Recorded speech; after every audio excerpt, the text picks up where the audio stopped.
Outdoor adventure won't wait for engine problems. Things like hard starts, rough performance, and lost fuel economy are often caused by fuel gum and varnish buildup. Seafoam can help your engine run better and last longer. Simply pour a can in your gas tank. Hunters and anglers rely on Seafoam to keep their engines running the way it should the entire season. Pick up a can of Seafoam today at your local auto parts store or visit seafoamworks.com to learn more. There's nothing like snook hook sets at dawn or catching a tarpon in the moonlight. Find your next fishing trip made easy on fishingbooker.com and experience the magic of the Sunshine State or any other destination on your fishing bucket list. Book a blue water adventure in search of sailfish or go snapper fishing with the kids. With over 6,000 captains and trips to choose from, planning your next one just got a whole lot easier. Download the Fishing Booker app on the Google Play or App Store or visit them online at fishingbooker.com to book your trip today.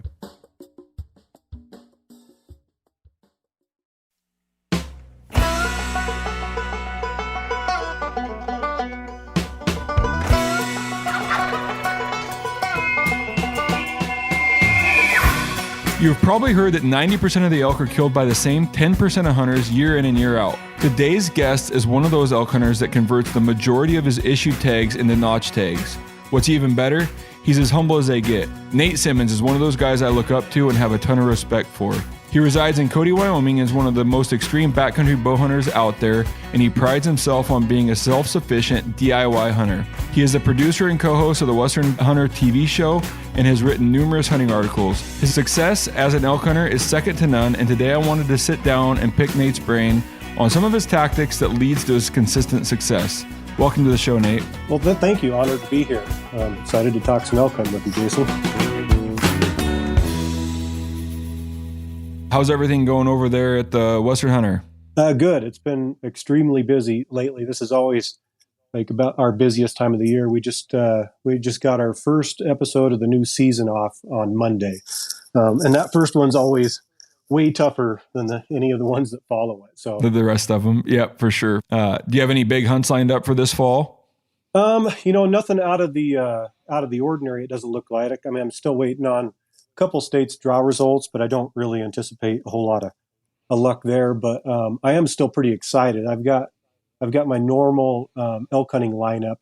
Kind of what's been my standard, which is Wyoming, Idaho, and Montana, and all those this year are their general season over the counter hunts, which I'm just probably more excited than I ever have been because it does feel to me like this may not be the last year that I get all three of those in one season, but it very likely could be. Like I feel really, really lucky that I've got all three of those in my pocket. For sure. Yeah, it's definitely getting harder, especially mule deer tags are still somewhat available, but man, the elk tags are getting tough to come by. I got great information yesterday. I was able to draw a 2% tag here in Washington, so it's an extra elk tag for me.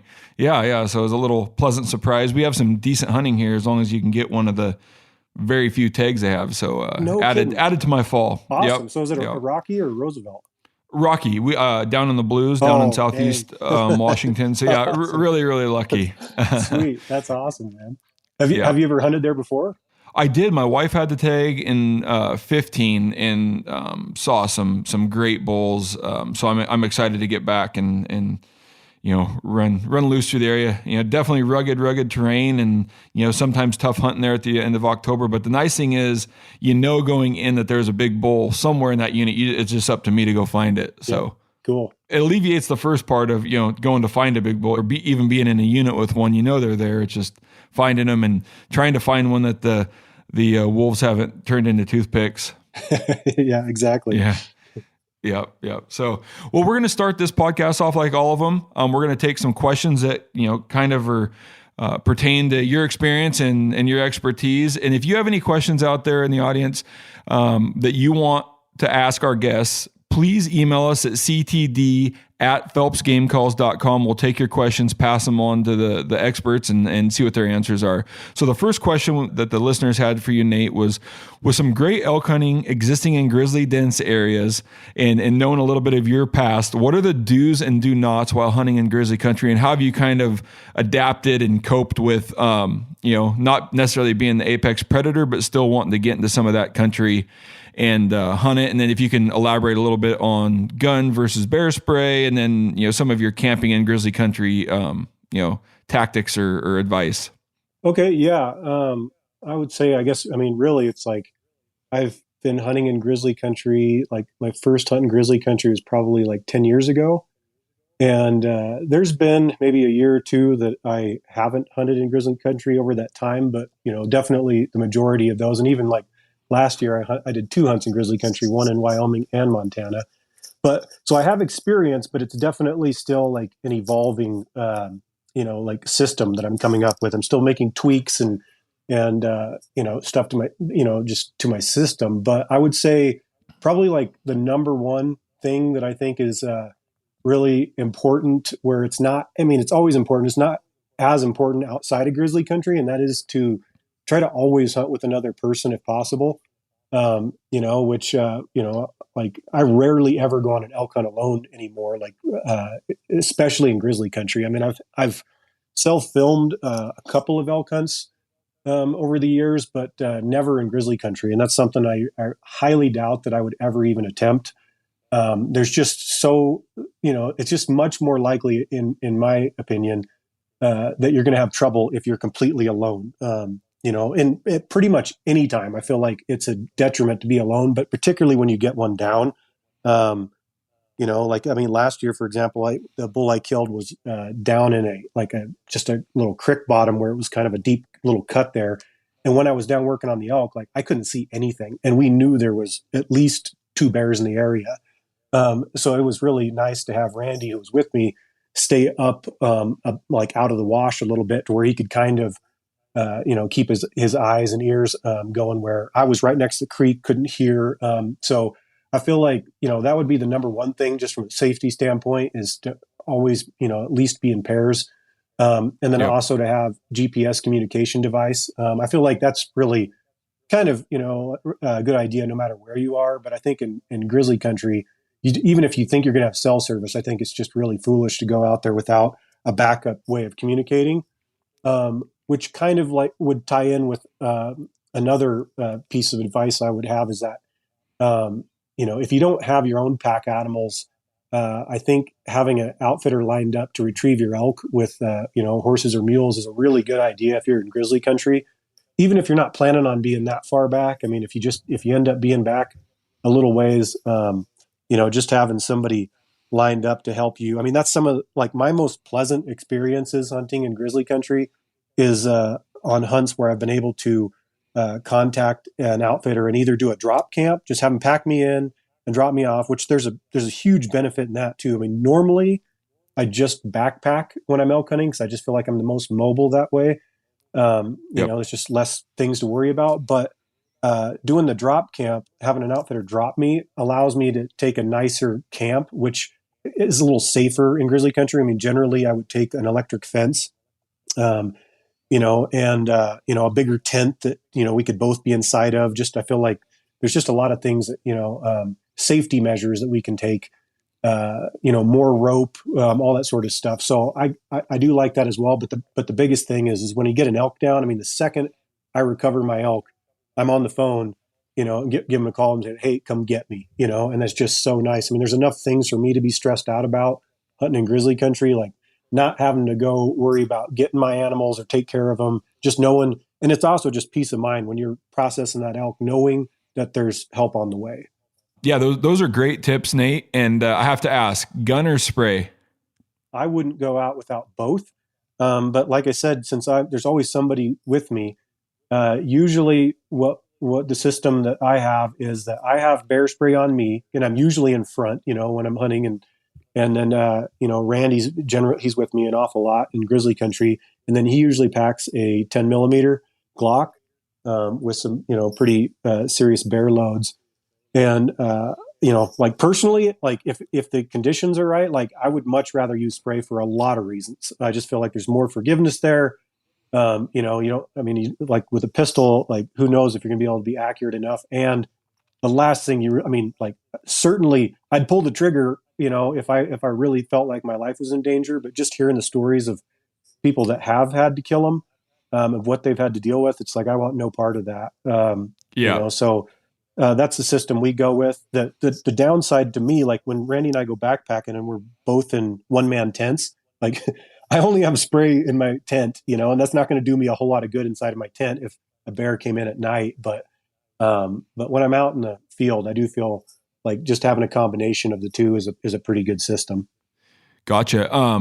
Do you recommend, as long as the forest isn't too dry and you're going to burn the whole place down, do you recommend building a fire, if it's a nighttime breakdown of that bull, or, do you build fires, or do you tend to just put somebody on watch?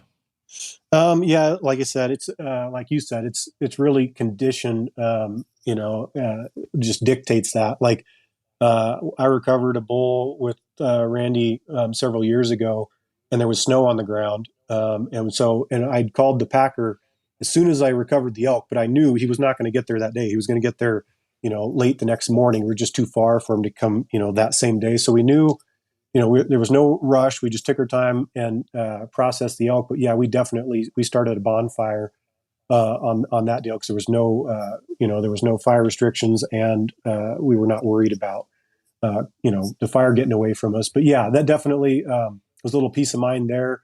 And we have done it other times where we've had bears. We had a bear come in to us when we were eating dinner one night, got super close to us. It was just one of those deals where my head's always on a swivel when I'm in grizzly country, like constantly, whether it's day or night. But we were both just sitting there. We had the pistol in between us. We were sitting on the ground eating our mountain house. And just every so often, it was pitch dark. I just kind of shined my light out through the meadow, and just kind of subconsciously, without even thinking about it. And I did it once and looked over, and there was two eyes, 15 yards. And he was downwind coming straight at us. And fortunately, he just took off running when we started hollering and stuff. But we were really spooked that he was going to be coming back that night. So, we hung our food, went back over to where we had our camp set up, about 150 yards away. And we started a little fire that night. Just, I don't know if it was really going to keep away or not, but it made us feel a little bit better. Yeah. Another thing, I guess, I kind of like to do in grizzly country, if I'm going to be hunting elk in grizzly country, is I usually try to stay away from areas that are really thick. I like to try to pick out areas that are more open with lots of topography, so that I can use my eyes as much as possible to locate the elk, versus in areas that are really dense, where you constantly have to be covering ground to locate them with your ears. And that's really that strategy is one I kind of like to begin with, but it's also just a safety thing. I don't want to go hunt in grizzly country and know that my game plan is I got to cover lots of ground, constantly, and be trying to, locate elk with bugles. Just because I feel like the more traveling you're doing in thick cover, that's just, to me, that just presents more likelihood that you're going to end up bumping one. So usually, a lot of times where archery hunters get into trouble is they just bump into one and surprise it. And I've had that happen to me, where I've bumped bears very close, but fortunately, none of them have charged. They've ran the other direction. But I just feel like that, getting up on a glassing spot where I can see and also where I can hear really well, just allows me to know, I can be hunting very effectively without constantly having to be on the move. And I guess the other part of that too is when I'm in grizzly country, I also tend to push my luck a little bit with how close I camp to the in proximity to where I think the elk are. I try to camp a little closer in grizzly country. So it just limits the amount of movement. I don't want to have to get up and hike for an hour in the dark to go get to where the elk are. I'd like to wake up and feel like they're pretty close, just to limit my movement, which is really it's a safety precaution, really. Yeah, those are all great points. And I wanted to add on to your point of hunting with a partner. I was at a Western Hunting Summit just this past weekend, and one of the speakers was talking about grizzly hunting, and I don't remember the stat, and I'm not going to claim to know it, but I know it was exponentially better. Like the survival rate of one guy versus a group of two guys versus a group of three guys. By the time you got to three guys, I think the survival rate was like down in the 99% more than surviving if it was one hunter. So that's a little bit of information. I don't know the exact stats, but it was exponentially increased that there wasn't going to be a fatality or any major issues with three or more people. Yeah, no, yeah, for sure. There was like self-filming is definitely not like something that I seek out. Like I've just ended up in some situations that I've needed to over the years. But like just to your point about being with people, there was, I don't know, it's probably about 3 years ago. I was hunting. I had a general elk tag in Wyoming and was hunting with a guy that had taken some vacation off his work to film with me. And we found a huge bull, biggest bull that I've ever found on a general tag. I mean, it was like a 370 type bull, just a monster. And he was in a pretty killable spot. I called him in once, just barely out of range. And I just felt like if I kept hunting him, I could probably have a good chance at him. And we ran out of time. My buddy had to go back to work, and I still had plenty of time. And I knew, I absolutely could have went back up there and tried to self film, but I just thought there is no way. Like if I didn't, if it had been like years and years ago, I might have been foolish enough to attempt it. I've just had enough experiences now in grizzly country. I just thought, huge bull in a great spot. There's no way I'm going up there by myself. So I just packed my bags and went over to Idaho and self filmed over there because I liked my odds of survival. Felt like they were just a lot higher. And I'm glad that I made that decision. Yeah. All right, we'll jump into question number 2 somebody had for you. How long will you typically stay in an area if it seems marginal or you're not finding the elk that you like before you decide to move on and find an area that has more elk or the elk you're looking for? I would say that really depends on a couple of factors. One would be, do I have a good draw tag versus a general season tag? Like if I have a good draw tag, which, I don't have very often, but when I do, I'm going to be more picky. Like if I end up in a marginal area, like, I'm going to be swinging for the fence. I'm going to be looking for, the pot of gold in the rainbow. So I'm going to move very quickly. If I'm not in a really, really good situation that I feel great about and have a draw tag, I'm going to be moving. But most of the time I have a general season tag or over the counter type tag in my pocket. And, so that would be the second part of it. And that would have to do with really, if I had a marginal area to myself, or if there's other hunters around. So if I'm in an over the counter or general season type unit, if I feel like it's kind of marginal hunting, but I got it to myself, I'm probably going to stick it out for a while longer. Because I would just personally, I'd rather have a marginal area with solitude versus an area that has plenty of elk, but also lots of people. So I guess those are just a couple factors, that if it's a draw tag general, and then really if I have it to myself or not. But I guess really I like when it comes down to making that decision, like, should I move or not? I know I would always rather move too soon than too late. If you're thinking about leaving, then it's definitely not a great situation to begin with. And I almost never make a move and wish I was back on the other area. Like if anything, like a lot of times I end up moving areas and I kind of wished I'd have done it sooner. Gotcha. Yeah. We always go by the mantra, don't leave elk to find elk, but I also don't like that saying as well, because I'm not going to sit and, as you mentioned, if there's only a few elk or I feel like my chances of actually, making it happen on those few elk, like I'm willing to leave a few elk to go find, better elk or better numbers. So yeah, it's definitely on a case by case basis for sure. Yep. And it's a gamble. That's the whole thing.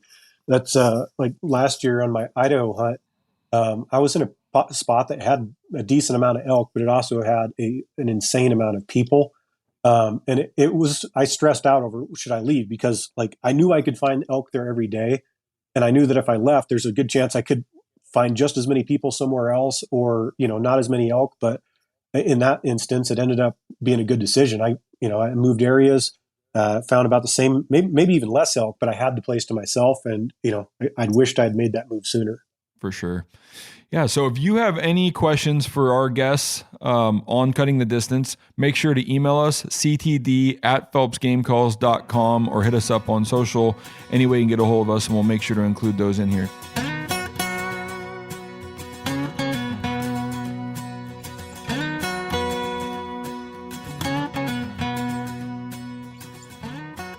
Now we're going to jump into the discussion, some of the questions I had for Nate and some of his tactics and the way he likes to hunt elk. So Nate, it's well known that you love to backpack hunt for elk. I would say you're pretty dang good at it. But let's say you were just getting into elk hunting and wanted to undertake, hunting from your back or spiking out or camping with the elk, whatever we want to call it, all the different ways we can do it. We go up, there are hunts where we set up a base camp and we hunt from there. There's times where we wake up in the morning, we throw our sleeping bag and our tent and our pack and we're moving on. What advice would you have for somebody that's looking to maybe get from, road hunting or the traditional day hunting and get into backpack hunting? Like what would be your advice to maybe give them a shortcut versus some of the stuff that you've learned, over the many years you've been doing it? I guess for somebody that was just starting out, I would say that, just start out with like 1, 2, or even, maybe 3 night outings max. Don't try and just rip off a week long, trip cold turkey. And then also, with that, like start out with, like 2 to 4 mile type range, trips, not try to rip off like a 6-12 miler right out of the gate. Like monster expeditions aren't usually necessary. To me, like the biggest advantage of backpacking is just the efficiency and the time saved hiking back and forth each morning and evening. It's not necessarily like getting 10 miles deep. A lot of times, like I've killed a lot of elk where I've only been 3 miles, from the truck, but like in the mountains with a pack on, if you're hunting like somewhat rugged terrain with a pack on, like I usually like kind of average going about 2 miles an hour, especially if I'm off trail. So if I'm 3 miles back, that means it's going to take me an hour and a half one way to get in the morning and an hour and a half, to get out that evening. And then more than likely, I'm going to get in my truck after I get back to the truck, drive, 20 or 30 minutes back to my base camp and then go make a meal and everything. By the time you get to bed, you don't get to sleep very much, and you got to get up, drive back the trailhead. I get so much more sleep, and I just have a lot more energy. Even if it's only 3 miles back, it's more than worth it to me, just from the efficiency standpoint. Because in September, as you know, it's like the nights are pretty short, the days are long. Like you're not getting a ton of sleep to begin with. So I just feel like just because somebody wants to go backpacking doesn't mean, okay, we got to go 8 miles to make it worth it. I don't think that's the case at all. And I guess the other thing would be just be very critical of what you decide to put in your backpack. Like when you're just starting out, it's easy to pack way more than you need, which will really start to wear on you, especially when the hunting gets tough. And that's something I still struggle with. I always think, I probably need that. It's like, if you're trying to decide if you really need it or not, like there's a decent chance you don't. It's something you definitely fine tune with experience, but really, like look up some experienced hunters' gear lists, go through it, and like don't take too much, because that'll definitely lead to a shorter, more frustrating hunt from my experience, just all that weight on your back. And I guess probably like the last thing that I would say that for somebody that's not done it before, that's just super critical, is just to take good care of your feet. I know it took me a lot of years to realize like that quality boots and insoles were more than worth the money. Like that's just ruined more hunts for me over the years.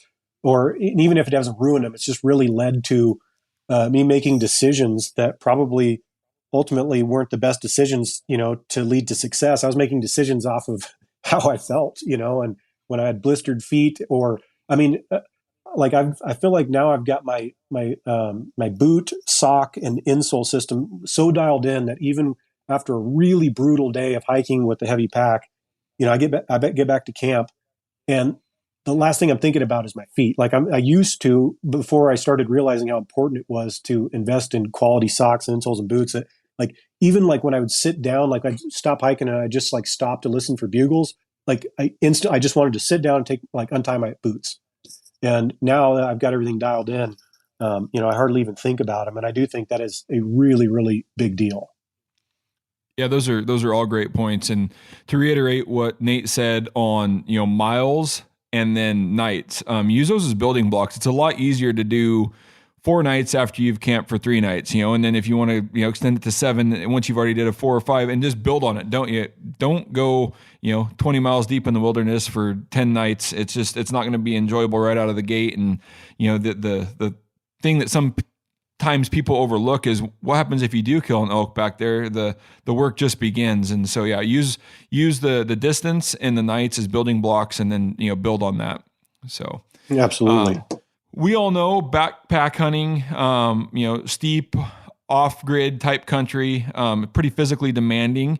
What do you do to prepare physically? Do you have a regimen? Do you just stay in good enough shape year round? Do you show up and get in shape on the mountain? How do you prepare physically to do this year in and year out in the mountains? I guess that's also kind of like hunting in grizzly country. It's just like an evolving strategy. I mean, for years and years, when I was younger, I didn't really have to do anything to hunt exactly the way I wanted to and to be effective. But I'm 41 now, and like every year that goes by, I'm just having to get to where I'm committing to doing more in the off season and leading up to hunting season to be able to hunt the way that I want to. And I don't do as much as a lot of guys that I hear their regimen, and that's great. Unfortunately for me, I don't feel like I need to do that, and I spend my time doing other things. But what I do is I have to be a lot smarter now with my diet, so that I don't go into hunting season with too much extra weight on me. Because there was when I was kind of making that transition from being able to be young enough and get away with whatever, I could eat whatever I wanted, do whatever, and I'd still be fine. To now, I felt like I was coming out of hunting season at the weight and shape that I needed to be in, and now I'm trying to get to where I'm going into hunting season there, and so I'm just having to be a lot smarter with what I'm eating. It's not like I don't really subscribe just strictly to a keto diet, but kind of, especially like in the months leading up to hunting season, really just limit the carbs, and try to, shed those extra pounds that definitely are going to help me, on the mountain.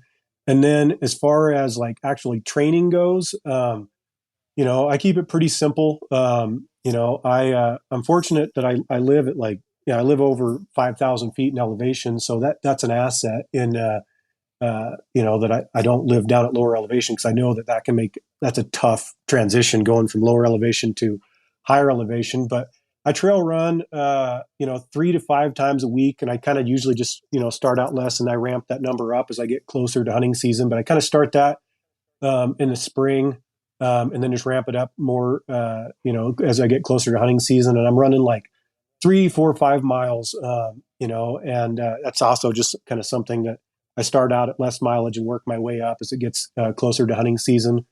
And then I do some very basic strength training that really is mostly just to strengthen my upper body for archery performance. And that's the same thing. Like, I don't do it year round. I can see that that's probably coming. I'm guessing that there's going to come a time where this is really going to be more required of me year round just to stay. Right now I have, a little bit of, peaks and valleys just in my physical conditioning. But I'm still at an age where I feel like I can get away with it. But really where I invest a lot more of my time when it comes to training is in archery. I spend far more time and just in the length of the sessions and just the frequency on my archery, just working on my shot, my form, also as well as just playing with equipment, tinkering with vanes and stuff. But I do feel like, it's all for nothing if you can't make the shot. So I just personally, that's where I spend a large amount of my time is out of my, on my range. And 3D shoots. I take, I got one of those little baby like Reinhardt elk targets. It's easy to throw in the back of my truck, and I can take that down to the BLM and shoot on angles and with weird footing and stuff. And I really try to focus on being able to capitalize when I get a shot opportunity. Yeah, your plan at least sounds a lot more consistent than mine, where you eat for whatever you want for 9 months out of the year, and then try to get in shape a little bit before season, and then you use elk season to get in shape. So your plan is definitely more dialed than mine. But yeah, today's actually my 39th birthday, so similar to you, I'm probably running out Happy of times birthday. where my thank you, my mental toughness and everything's going to just allow me to kind of grind through. I'm gonna have to probably start putting a lot more work into it, and I should anyways. But yeah. So that's great tips on getting and staying in shape for your hunts.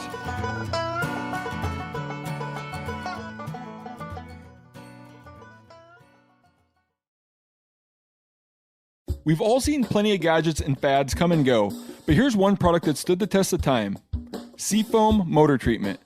Lots of hunters and anglers know that Seafoam helps engines run better and last longer.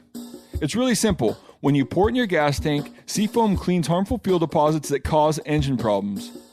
I'm talking common stuff like hard starts, rough engine performance, or lost fuel economy. Seafoam is an easy way to prevent or overcome these problems. Just pour a can in your gas tank and let it clean your fuel system. You probably know someone who has used a can of Seafoam to get their truck or boat going again. People everywhere rely on Seafoam to keep their trucks, boats, and small engines running the way that they should the entire season. Help your engine run better and last longer. Pick up a can of Seafoam today at your local auto parts store or visit seafoamworks.com to learn more. There's nothing like snook hook sets at dawn or catching a tarpon in the moonlight. Find your next fishing trip made easy on fishingbooker.com and experience the magic of the Sunshine State or any other destination on your fishing bucket list. Book a blue water adventure in search of sailfish or go snapper fishing with the kids. With over 6,000 captains and trips to choose from, planning your next one just got a whole lot easier. Download the Fishing Booker app on the Google Play or App Store, or visit them online at fishingbooker.com to book your trip today. You ever get that feeling you're stuck inside staring at screens and a primal urge kicks in? You crave wide open spaces, fresh air, the chance to connect with the land. Well, maybe it's time to find your own piece of the wild, but searching for property can be a maze. That's where land.com comes in. They got millions of listings across the country, from mountain ranches to hidden fishing holes. Their search tools are like a seasoned guide helping you narrow down what you want.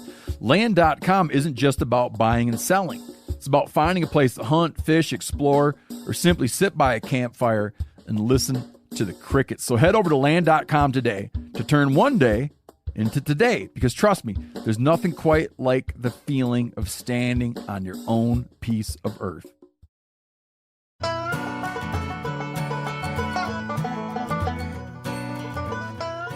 So let's dive in a little bit here, Nate. Either you've been to an area. It's always nice if you've been to an area, but you can usually stroll back in there, and where the elk are at from year to year, they will typically be there. Now, with that said, they're not always going to be in the same place. But if you're looking at an area, let's dive in a little bit on how you kind of confirm, or through e-scouting, or what do you do to kind of make sure that you're going to show up an elk, whether it's, talk to biologists, talk to other hunters, talk to, what are some of those tips and tactics to make sure you're going to end up being an elk? Because it's the most obvious thing we can say, but in order to kill an elk, you need to be in elk or around elk.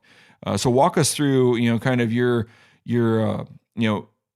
e-scouting and proofing an area before you ever show up to the trailhead.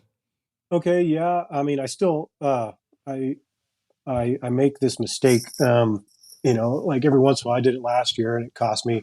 But generally, what I do, and has worked really well for me, is it definitely starts with e-scouting, and looking at the aerial imagery. I mean, I toggle back and forth between the topo and the satellite imagery quite often, because, like I was mentioning about grizzly country, just from a safety standpoint, it's also kind of what I prefer. I like to try to pick areas that are open enough and have enough topography that so I can get up on glassing spots, and I'm not at the mercy of the rut.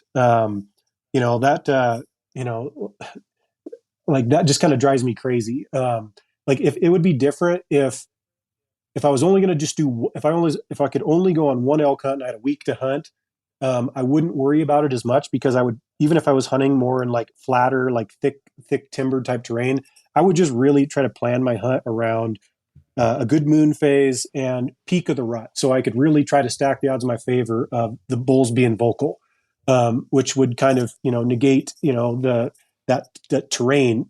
It wouldn't, stop me from finding them generally.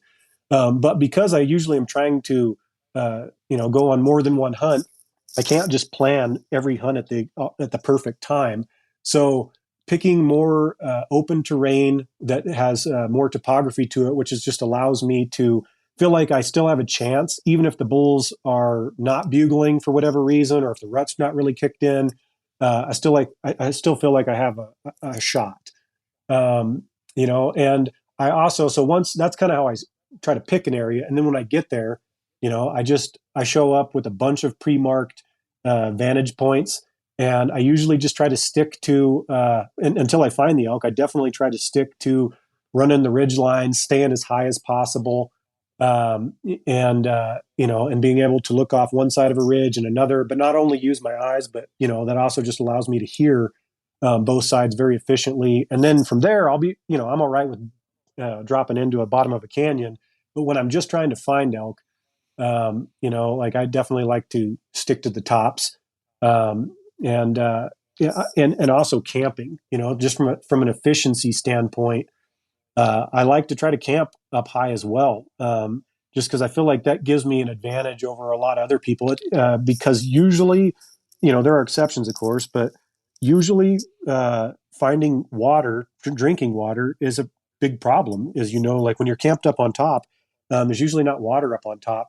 But I usually still try to camp up there, and it's just worth it to me to have to go out of my way, make a special trip, drop 1,000 feet or 1,500 feet in elevation and pack water back up, because I just feel like it just prevents me from ever like worrying about being late to a glassing spot, or being tempted to leave early because I have a long hike out in the dark or whatever. Just being able to camp close to the elk, I feel like is a big advantage too, just because a lot of other hunters are generally wanting to camp closer to water.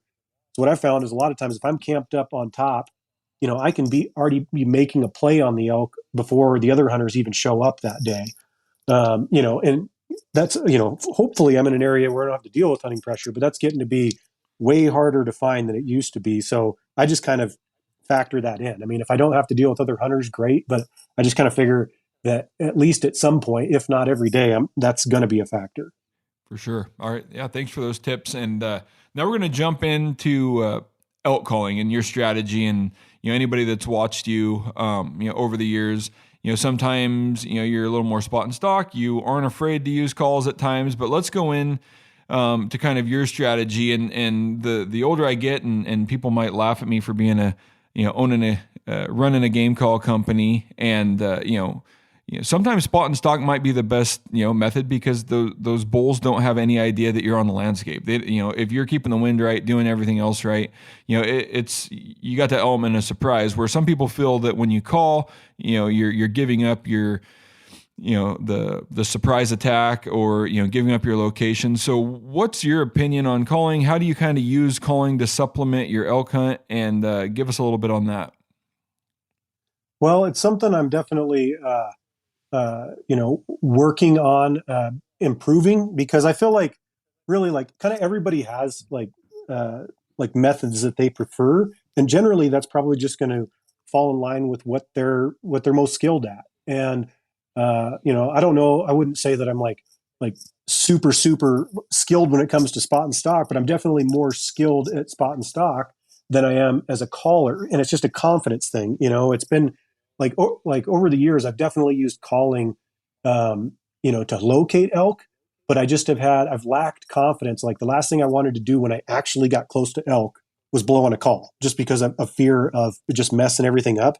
So, over the years, I have been, more silent, but I'm just trying to get better at being opportunistic, to where I'm just trying to get better at recognizing a situation and just adapting in the moment. I'm definitely trying to make that a priority because I mean, and don't get me wrong, I've called in. I mean, there's been a lot of like times over the years where I've tried to get close without making a sound and realize, hey, that's not going to happen. And also recognize, hey, I'm in a perfect spot. I'm going to throw out a cow call here or a bugle, and I've had it work. I mean, even no, I don't really feel like I'm a skilled caller. You know, probably, I don't know, 30-40% of the elk I've killed, I've called in, or at least calling was, the reason I ended up killing that bull.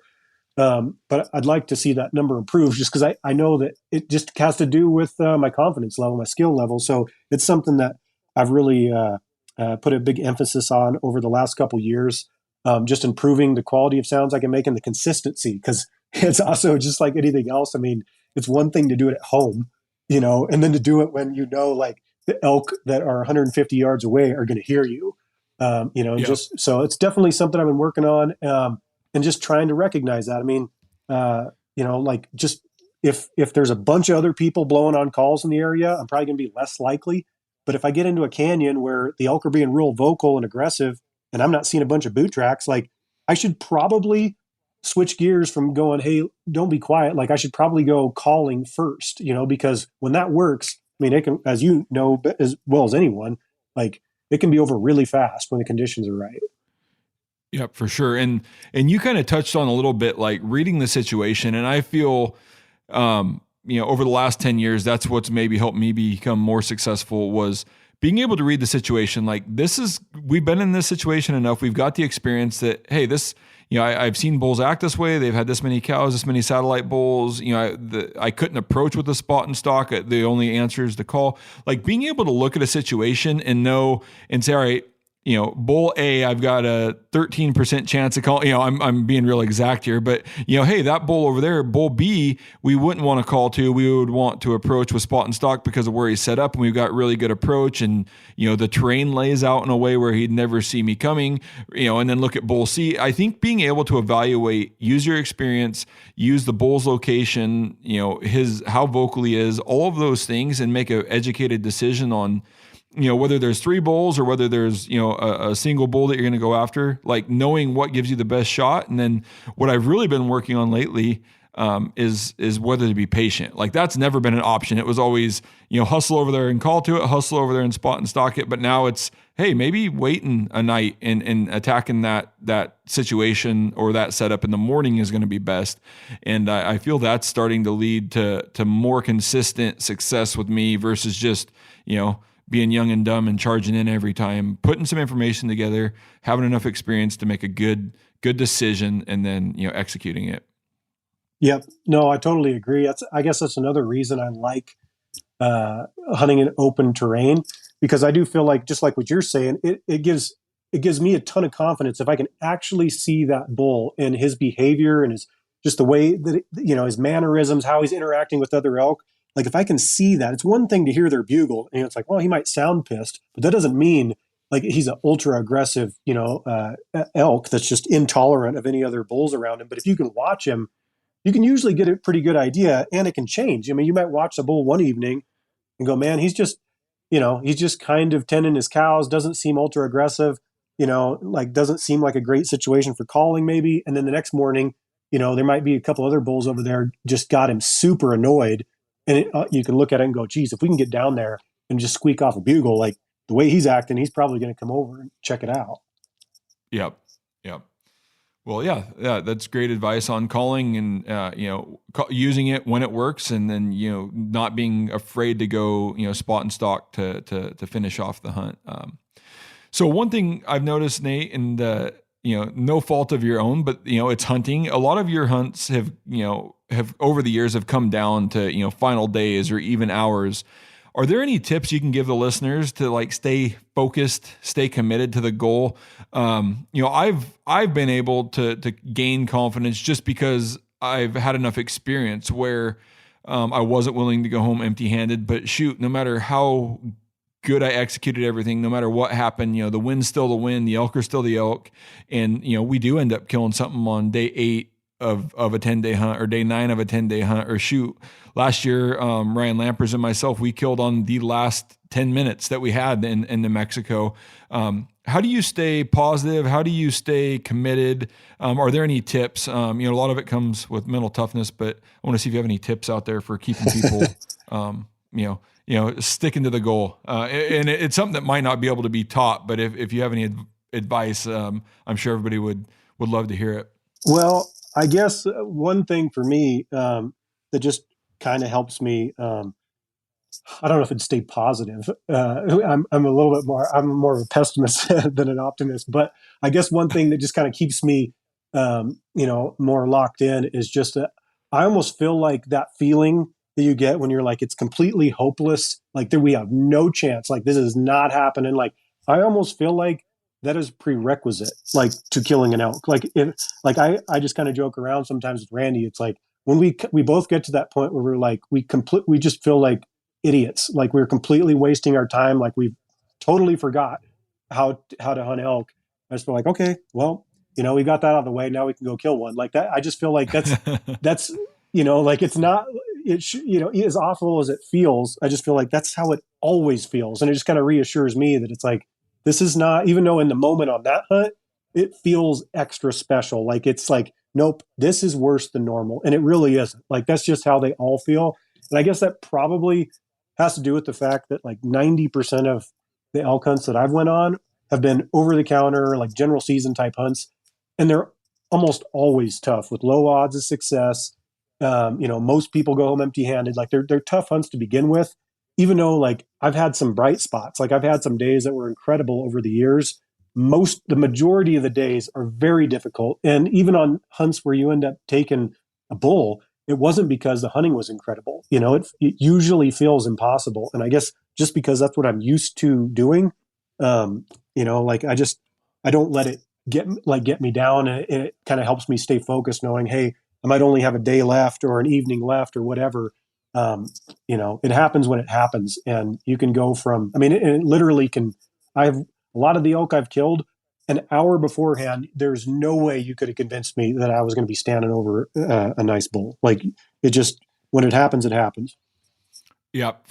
And that's what I use is my motivation because, and it is drawn from experience, but I think by, passing on our experience to somebody that maybe hasn't been there is very similar to those hunts. Like day 6 or 7, we're struggling. We moved areas, the next area is okay. We're in elk, but just nothing's coming together. The wind's swirling, whatever it may be. We're just not gonna, we're never gonna kill an elk here. And then it only ever takes out one time.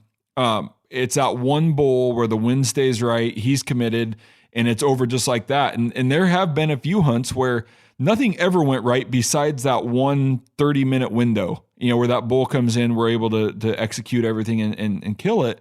But it's knowing that on day 6 or 7 of a hard hunt, things aren't going your way, that it only takes one. It only takes out one bull in the one area to do a few things wrong and for us to do a few things right. And you would never know that was a bad hunt because all you're going to remember is a success. And so, yeah, we feed off of that, past experience that it only takes one. Yep, absolutely. I love it when the bulls are going crazy and everything, but most of the elk hunts that have ended up being successful for me, that's pretty rare when that happens. And killed bulls on hunts where I've only seen one bull, and I've killed bulls on hunts where I've never even heard a bugle. So that just reinforces the fact that you just can't let tough hunting get you down. You just got to stay after it because you never know that, just over the next rise, that might be where it all comes together. Yep. Let's jump into the shot. And you've talked about it just a little bit ago that you're spending a lot of time on archery. If you're anything like us, we at some point throughout a day probably think about elk. 365 days a year. We're gearing up, we're looking at gear, whatever it may be, we're always building success, but everything we do all year long comes down, in my opinion, to one shot, and we have to execute that one shot. All these practice shots in our driveway, none of that counts besides killing foam. When it comes down to it, you get one shot. And when you're in your driveway or in your yard or at your range, a lot of times, you're pretty comfortable. Your heart rate's, where it needs to be. You're not sweating. You don't have, you go out in the mountains, you might just put on a heck of a stalk to try to cut, off some elk. You're probably sweating. You've got an elevated heart rate. You've got a, 700-800 pound live animal in you. You got a mosquito, maybe chewing on your neck, and you've got to execute that shot. Can you give, the listeners some, your shot process to make sure when it comes down to it, you execute and make a great shot? And there's a component to this that, and you may be able to elaborate on it. It's tough because when you finally get your chance, if you haven't been in that position a whole lot of times, it's tough to control your emotions as well. So kind of wrap up, and I still get excited, so I still have to kind of walk myself through that. But you go through that shot process and how to execute a good shot when it matters. Well, I guess this might not be the best answer for an elk hunting podcast, but it's honestly for me, one of the things definitely the thing that's helped me the most is just the high country mule deer hunting that I've done and what that's led me to do. Because on average, taking a shot at a high country mule deer in steep terrain, they're a smaller target than an elk. They're usually, it's a lot harder to get close to them. You're not going to be calling them in. So they're usually a lot more challenging shots.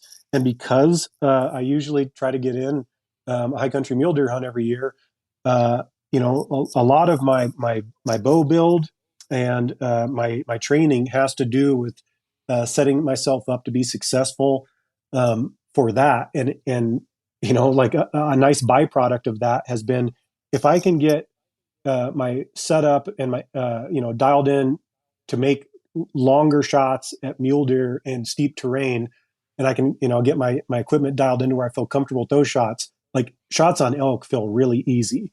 And so my training has a lot to do with really preparing. Like when I'm doing my training and setting my bow, I'm not thinking about elk. I'm thinking about that, one shot that I might get at a high country mule deer, and knowing that it's going to be potentially a lot longer shot. They have a tendency to jump the string. So I'm really focused on trying to get my arrow flight as quiet as possible, my bow as quiet as possible. But I'm really when I'm practicing, I'm really challenging myself, stretching out the distance, and shooting, at long distances at my 3D deer target, and just really trying to get comfortable, holding my pin in a small area on long shots, and all that translate into when I get to full draw on elk, it usually feels really super comfortable.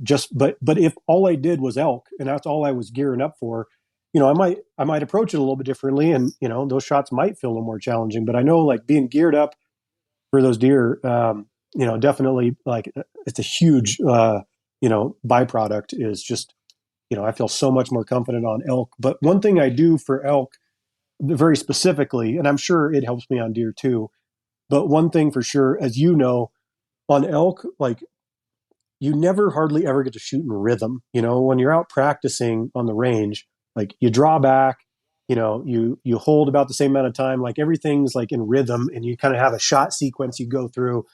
And that almost always gets blown up on elk. I mean, a lot of times you end up, having to draw and then having to hold for a very long time because you see that bull coming in and you draw when you have cover. And then, he might stop and pause when you don't have a shot. And then he comes a little closer, and then you finally do get your shot, or the angle's wrong and you got to wait. You might have to step over to the side. So much of that, your normal sequence goes out the window. And not only do I like to practice that, shooting out a sequence or maybe getting to full draw and taking a couple steps, one way or the other. One thing I really like to do is end my shooting sessions with, and I like to record all this and document it so that I can see the growth. But I'll after my shooting session's over with, before I hang my bow up, I'll just go in the garage and I'll get my iPhone out and I get the timer stopwatch out on my iPhone, and I'll just hit start, and I'll draw back my bow and I'll hold it as long as I possibly can. And then when I let down, I'll stop it, and then I just write that number down on my whiteboard. And then I also usually write down what the poundage is on that setup and what the percentage of let off is, just so I have that as a reference point. And then after I do that, I will. I have this rubber band that's made specifically for archers. I think a company called MD50 Gear. I think that's the name of the company that makes them. But they make this rubber band that's got a handle on both ends. And I can't remember. They have a couple different poundages, but I have the heaviest one. And then I also use the timer on my phone, and I'll set it to like 45 seconds, and it'll start timing, and I'll draw that back, and I'll hold it at full draw for 45 seconds until my phone beeps at me, and then I'll let down, and I'll do that 3 times, and I kind of build that up. I start out at like 35 seconds, and then I end up, as I build my strength, to 40 seconds hold, and 40. I'm constantly just trying to get to where it's like almost seems impossible for me to hold that last one back. And I really, like, you can see it when I'm recording it on my whiteboard, from when I start that, and I don't like start that like right away when and I shoot pretty much year round, whether it's, in my shop in the wintertime at 20 yards, I shoot year round, but I don't do this routine year round. I usually start this like in June, and then ramp it up to hunting season. But you can just see that growth. I mean, the amount of hold time just increases substantially, and I can feel it when I'm shooting, So, and I feel like that's just a really huge asset when it comes to hunting elk in particular. I mean, any hunting, that's going to be an asset, but elk hunting in particular, just being able to increase that amount of time that you can comfortably hold your bow back and still execute a shot. I just feel like that's invaluable, because I know you've been there over the years as many times I have, where it's like you've held so long, you're not even sure how your pin is like wiggling all over the elk, even at 20 yards. And it's just, it gives me a ton of confidence.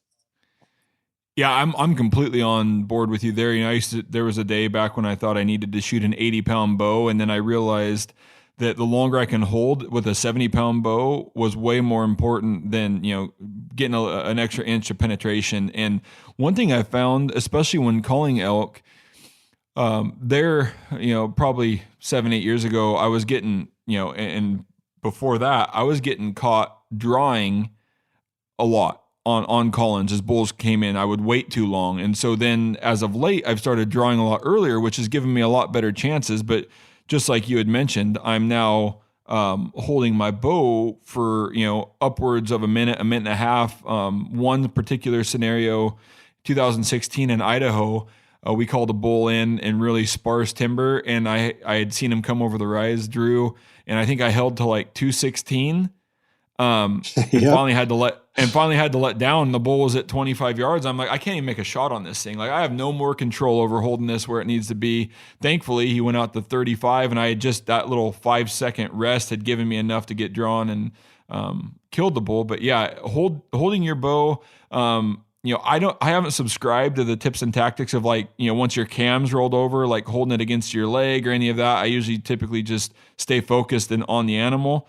Because then if you're holding it on your leg, you still have to come up, to your peep and execute. So I don't know what that buys some people when they roll the cam over on their leg. But yeah, drawing early is way more beneficial. But then, as you had mentioned, everything you're practicing to hold longer is you're gonna have to be comfortable holding for that long.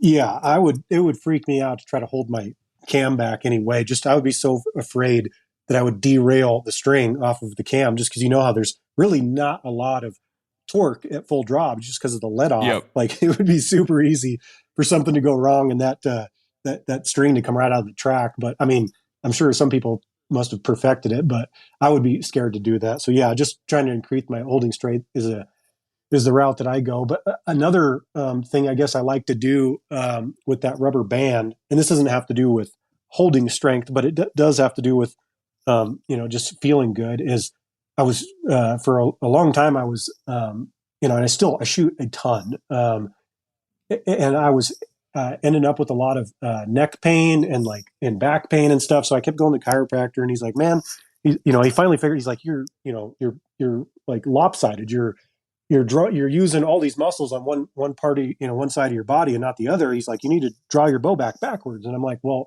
you can't draw. The cables are in the way to draw your compound, back. So for a while I was like stringing up my recurve just so that I could draw it back left-handed, just to try to balance things out. And that's part of my routine now. And that rubber band makes it really easy to where when I'm doing that, when I'm resting in between my 45-second holds of that rubber band, I draw back reverse and just try to exercise those muscles, balance things out.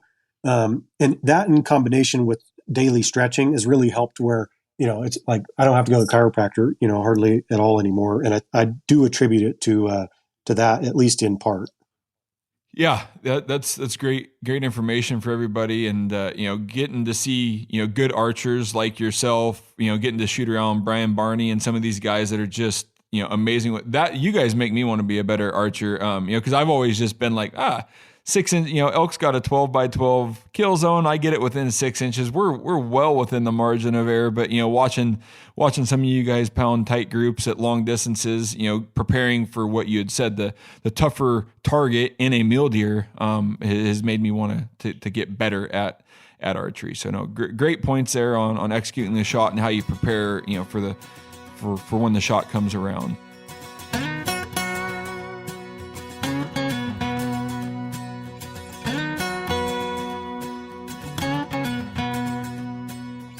In closing here, Nate, if you could leave everybody with one kind of golden nugget to become a better elk hunter or something, maybe people aren't thinking about, what would it be?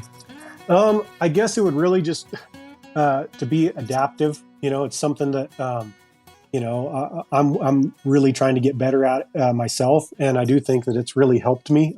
I know for sure it's hurt me over the years going into hunts with tunnel vision. Like here's what this is my game plan. This is what I'm going to stick to that. And, I've ate tags over the years, just being hard headed. And I feel like just being adaptive, and, regardless of what method, hunting style you're more skilled at, or you just prefer, just don't get tunnel vision, don't just think, hey, I'm only going to try calling or only spot and stock or only sitting over, over water, over wallows, like, just, to be more opportunistic, to try to just read quickly, situations quickly and adapt, and don't be afraid to try new things. And, and just, and that kind of ties in with, like you were talking about earlier, like how long to stay in an area or move. Like, don't be afraid to keep moving. Like if you're not finding elk or you're being frustrated, like keep moving, and like all that stuff, just being adaptive, opportunistic, just rolling with the punches, and having, really good backup plans ready to go. Like I just never, ever go into a hunt with one area just because, even if it looks perfect, like some little hellhole that nobody else is going to want to go to, like today's day and age, like there's going to be somebody else there more than likely. Like I always have went into hunts with backup plans, but, now I feel like in today's day and age, like, having plan A, B, and C is probably not enough. Like I like to have a pretty good plan, for multiple areas, just so that if things aren't happening, like I'm not going to try to grind, and be frustrated in one area too long. For sure. Yeah. We always use the analogy of, have all the tools in your toolbox. A carpenter would never show up to build your house with a crescent wrench and a Phillips screwdriver. He's got a specific tool for everything that he does. And us as elk hunters, be armed with as many tools, have your toolbox completely loaded up, and then know how to use, at least use most of them. Yep. Is going to make your job a lot easier. So we really appreciate having you on here, Nate. Can you let anybody know, you're not all over social media, but, can you let people know about Western Hunter, where they can find you, where you're airing, any of that sort of stuff? Yeah. So, no, I'm not on social media. I'm one of those weirdos, but, and I guess right now I'm not even totally sure. I think I heard that the Western Hunter Instagram page got shut down by because they thought it was too so like anti-hunting, anti-hunters didn't like it or something. But I think we've got Western Hunter Magazine still has a page, and that's kind of where they're sharing some of their stuff. So, Western Hunter Magazine on Instagram, I believe, is the place. And then, then Western Hunter, we're getting ready to air our 10th season on the Sportsman's Channel, beginning the last week in June.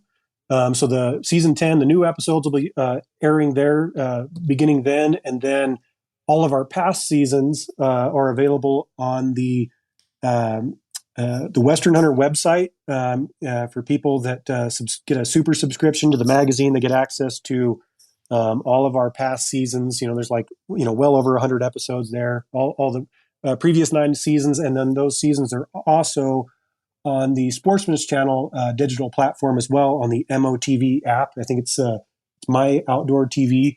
And they have an app, and all of our past seasons are on there as well. Perfect. Well, I really appreciate it, Nate. You know, one of the few guys I've looked up to as an elk hunter, and always liked the way you did it, liked how humble you were, and consistently get it done year after year. So thanks for joining us, and good luck this fall. I was honored to be on here. I appreciate you asking me. Thank you.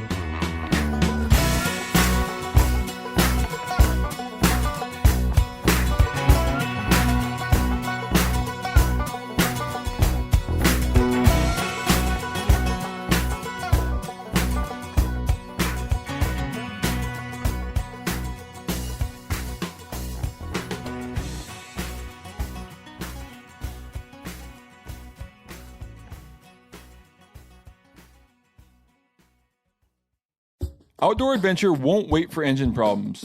Things like hard starts, rough performance, and lost fuel economy are often caused by fuel gum and varnish buildup. Seafoam can help your engine run better and last longer. Simply pour a can in your gas tank. Hunters and anglers rely on Seafoam to keep their engines running the way it should the entire season. Pick up a can of Seafoam today at your local auto parts store or visit seafoamworks.com to learn more.